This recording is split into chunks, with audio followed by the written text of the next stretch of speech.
wabarakatuh. Perkenalkan, kami dari kelompok 5 yang beranggotakan dengan saya sendiri, Yunarto Agus Pramono, ditemani dengan rekan-rekan saya, Yudi, Wulan Purnamasari, Yanto Yahya Lutfi, Salih Febiani, dan Sahrul Ardiansyah. Pada kelompok 5 kami akan menjelaskan tentang materi set instruksi. Untuk materi pertama akan dibacakan oleh Sahrul Ardiansyah. Dipersilahkan. Baik, pemateri pertama saya akan bacakan pengertian set instruksi. Set instruksi atau instruction set yaitu sekumpulan lengkap instruksi yang dapat dimengerti oleh sebuah Central Processing Unit atau CPU. Set instruksi juga sering disebut bahasa mesin atau machine code karena hasil berbentuk biner kemudian mengerti sebagai bahasa assembly untuk konsumsi manusia atau programmer. Biasanya digunakan referensi yang panjang seperti instruksi paling panjang. Baik, pemateri selanjutnya oleh Yuto. Materi selanjutnya akan dibacakan oleh saya, Yunarto Agus Pramono. Elemen-elemen set instruksi. A. Operation code. Operation code atau disebut dengan opcode. Opcode yaitu suatu kode yang berisi perintah yang digunakan untuk menentukan dan menjalankan operan atau operasi matematika tertentu. B. Source operand reference. Source operand reference adalah suatu sumber instruksi yang digunakan untuk melibatkan sejumlah operan atau operasi matematika. C. Result operand reference. Result operand reference artinya suatu hasil dari operan atau matematika yang akan dijalankan. D. Next instruction reference. Next instruction reference adalah bagian yang menginformasikan CPU untuk mengambil instruksi berikutnya setelah instruksi yang dijalankan. Materi selanjutnya akan dibacakan oleh Kang Yudi. Perkenalkan, nama saya Yudi. Saya akan membacakan materi selanjutnya. Pada bagian source operand reference dan source operand reference dapat berada pada salah satu dari 3 area berikutnya. A. Memori. Memori adalah area yang digunakan untuk mereferensi instruksi berikutnya yang berada pada alamat memori utama ataupun memori virtual. B. Register CPU adalah area yang digunakan untuk referensi instruksi berikutnya, di mana CPU terdiri dari satu atau lebih register yang mungkin dirujuk oleh instruksi mesin. Apabila CPU hanya terdiri dari satu register, maka proses referensi instruksi berikutnya mungkin bersifat implisit, ada tapi tidak terlihat jelas. Sedangkan jika CPU terdiri dari beberapa register, maka proses referensi instruksi bersifat eksplisit, ada dan jelas. Alasannya adalah karena tiap register diberi nomor unik dan instruksi terdiri dari nomor register yang dimaksud. C. Perangkat I garis miring O. Perangkat I adalah area yang digunakan untuk mereferensi instruksi berikutnya, di mana instruksi harus menentukan modul 1 O dan perangkat yang diperlukan untuk melakukan operasi. Jika 1 O yang dipetakan menggunakan memori, maka hanya alamat memori untuk atau memori virtual yang digunakan. Saya Wulan Purnamasari. Di sini saya akan menjelaskan materi selanjutnya, yaitu mengenai desain set instruksi. Desain set instruksi adalah suatu rancangan set instruksi. Dalam desain set instruksi terdapat berbagai masalah yang kompleks yang melibatkan beberapa aspek, yaitu A. Kelengkapan set instruksi. B. Ortogonalitas, yaitu sifat independensi instruksi. C. Kompatibilitas, berupa source code dan object code. Selain ketiga aspek tersebut, juga melibatkan hal-hal berikut. A. Operation repertoire, yaitu berkaitan dengan banyaknya operasi yang digunakan. Operasi apa saja yang digunakan dan berapa sulit operasi tersebut. B. Data type, yaitu berkaitan dengan tipe data apa saja yang digunakan untuk operasi. C. Instruction format, yaitu berkaitan dengan panjang instruksi atau jumlah bit, banyaknya alamat, dan sebagainya. D. Register, yaitu banyaknya register yang dapat digunakan. E. Addressing, yaitu mode pengalamatan untuk operan. Untuk materi selanjutnya akan dijelaskan oleh Sally Febiani. Perkenalkan, nama saya Sally Febiani. Saya di sini akan membacakan jenis-jenis operan. Jenis-jenis operan itu terdiri dari 4, yaitu address, numbers, karakter, dan logika data. Yang pertama ada address. Address yaitu lokasi tempat data disimpan di memori atau bisa juga disebut physical address. Alamat memori memiliki jumlah maksimum sesuai dengan tipe operasi yang dilakukan. Ada beberapa jumlah alamat memori yang mungkin diperlukan, yaitu ada yang 1 alamat, 2 alamat, 3 alamat, dan 4 alamat. 1 alamat yaitu menggunakan akumulator untuk menyimpan operan dan hasilnya. 2 alamat adalah terdiri dari suatu operan yang merangkap dengan hasil dan 1 lagi operan. 3 alamat adalah terdiri dari 2 operan dan 1 hasil. Dan yang keempat ada 4 alamat yang terdiri dari 2 operan, 1 hasil, dan 1 lagi untuk alamat instruksi berikutnya.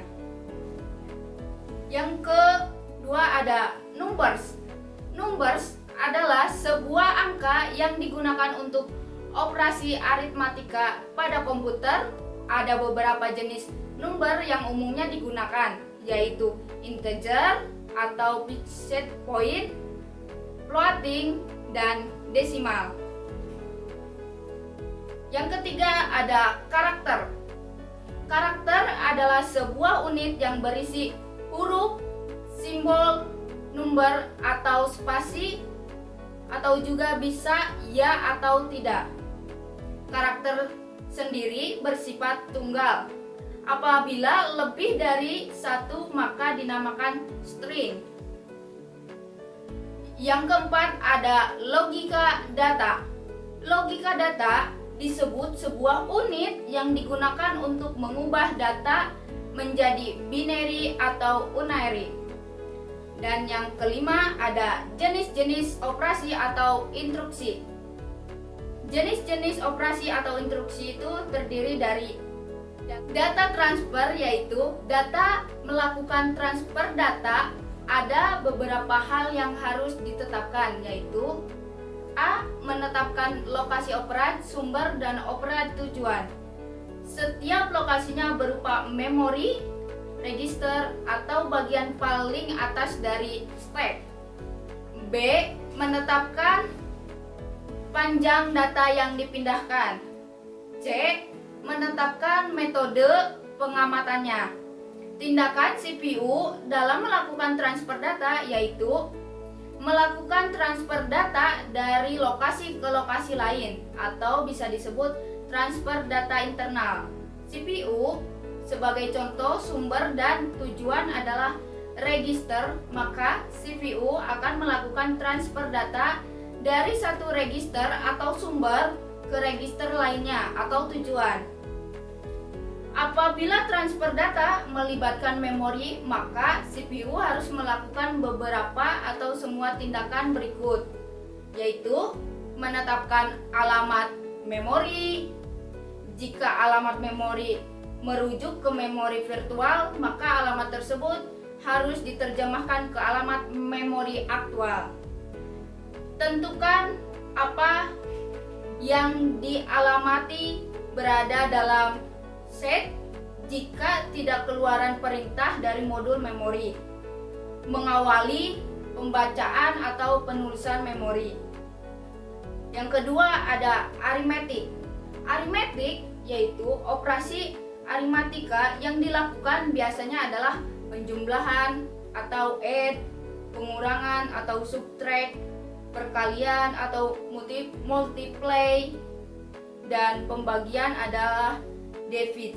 Adapun operasi aritmetika lainnya atau bentuk tunggal yaitu absolute atau negatif increment dan decrement. Tindakan CPU dalam melakukan operasi aritmetik yaitu yang pertama melakukan transfer data sebelum maupun sesudah melakukan operasi aritmetika. Yang kedua melakukan fungsi dalam aritmetika logic unit. Yang ketiga memberikan kode-kode kondisi dan memberi flag. Materi selanjutnya akan saya bacakan. 3. Logical.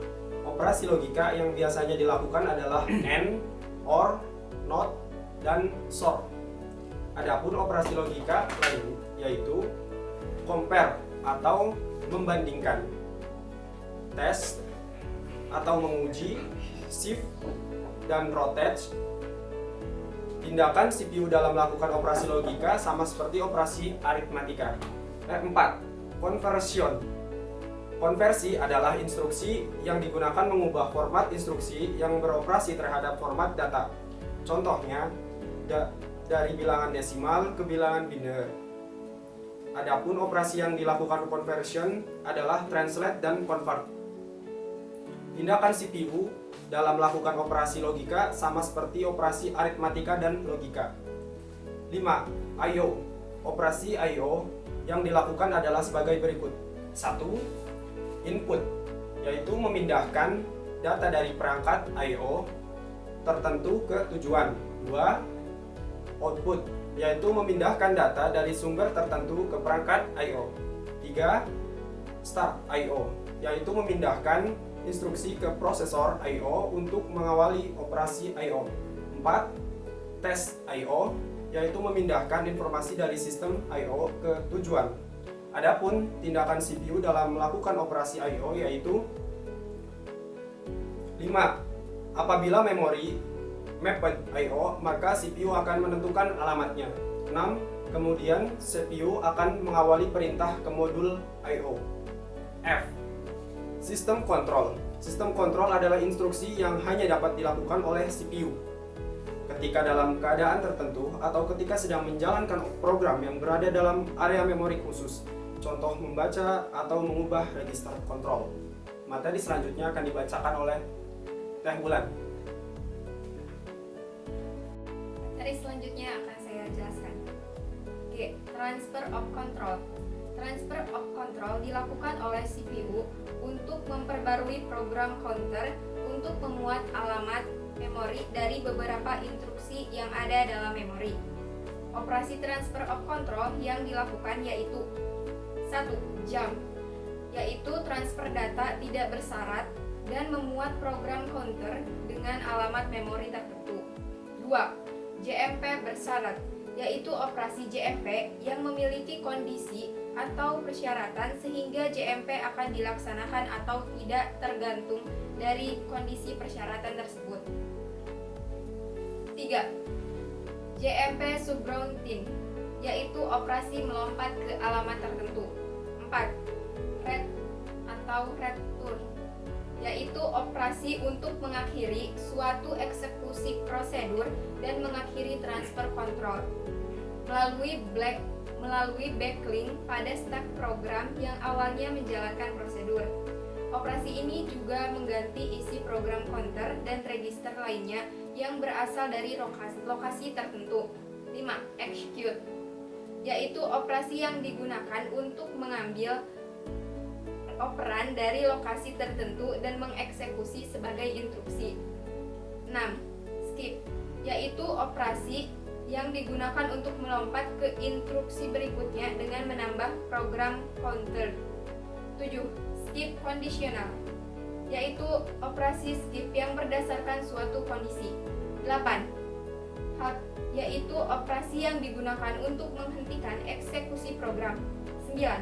Wait atau hold, yaitu operasi yang digunakan untuk melanjutkan eksekusi program pada saat kondisi terpenuhi.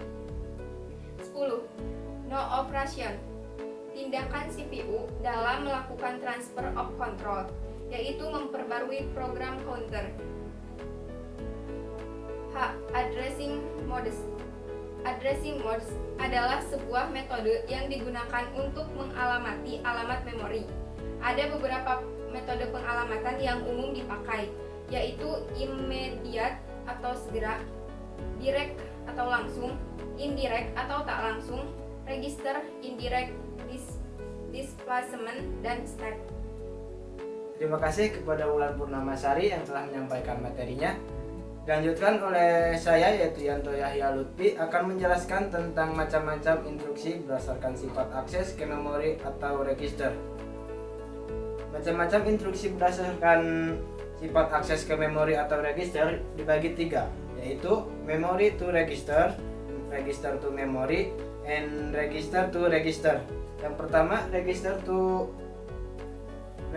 memory.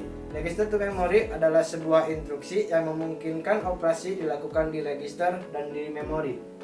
Dan yang kedua, memory to register. Memory to register adalah sebuah instruksi yang memungkinkan operasi dilakukan di memori dan di register.